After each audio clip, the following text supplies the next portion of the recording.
અમદાવાદમાં વર્ષ 1968માં બનેલું રંગ વિહાર રંગમંચ આજે ધૂળ ખાતી હાલતમાં છે અને માત્ર ગોડાઉન બની ગયું છે। જી હા, લોકોના મનોરંજન સાથે કલાકારોને રોજગાર પૂરો પાડતો રંગમંચ 7 વર્ષથી ધૂળ ખાઈ રહ્યો છે। પાલિકાએ વાહનો અને તૂટેલી વસ્તુઓ મૂકવા માટેનું ગોડાઉન બનાવી દીધું છે। રંગમંચમાં ચારે તરફ કચરાની ભરમાર જોવા મળી રહી છે, જેને લઈ કલાકારોમાં નારાજગી છે અને તેનું કારણ પણ પાલિકાની બેદરકારી જ છે। વર્ષ 2017માં પાલિકાએ હોંશે નવસારીના રંગમંચનું 2.25 કરોડના ખર્ચે રિનોવેશન કરી દીધું, પરંતુ અવ્યવસ્થિત અને આડેધડ રિનોવેશન કરાતા ખર્ચો માથે પડ્યો। રિનોવેશન દરમિયાન કલાકારોની સલાહ નહોતી લેવામાં આવી, જેને પગલે પાલિકાએ એકાંકી નાટક પણ ના ભજવી શકાય તેવું સાંકડું રંગમંચ તૈયાર કરી દીધું, જેમાં પૂરતી વ્યવસ્થા નહીં હોવાથી કલાકારો માટે કોઈ કામનું જ નથી રહ્યું અને આજે રંગમંચ માત્ર ધૂળ ખાતું ગોડાઉન બનીને રહી ગયું।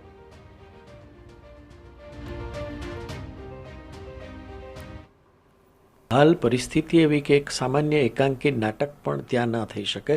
अरे फूल फ्लेज ऑर्केस्ट्रा एना साजिंदाओने बेसाडीने शकाय।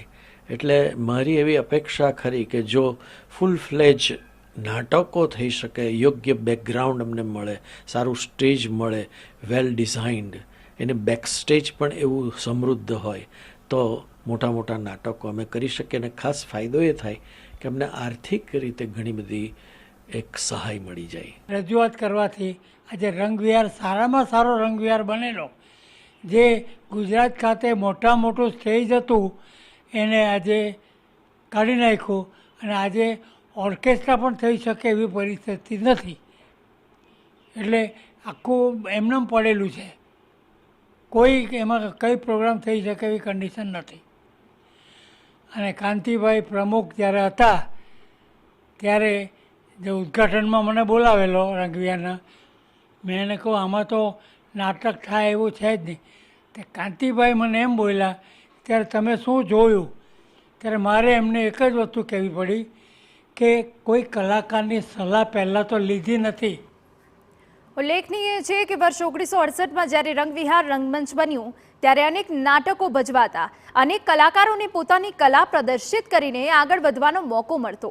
મોટા ગજાના કલાકારો અને કલાના રસિકોની ભીડ જામતી હતી, પરંતુ પાલિકાના સત્તાધીશો અને એન્જિનિયરોએ ફૂંકેલા બુદ્ધિના દિવાળાના કારણે હવે અહીં એક પણ શો નથી થતા।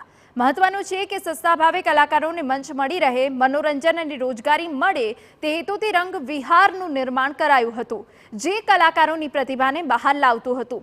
આજે તે શોભાના ગાંઠિયા સમાન બની ગયું, જેથી કલાકારો નારાજ છે।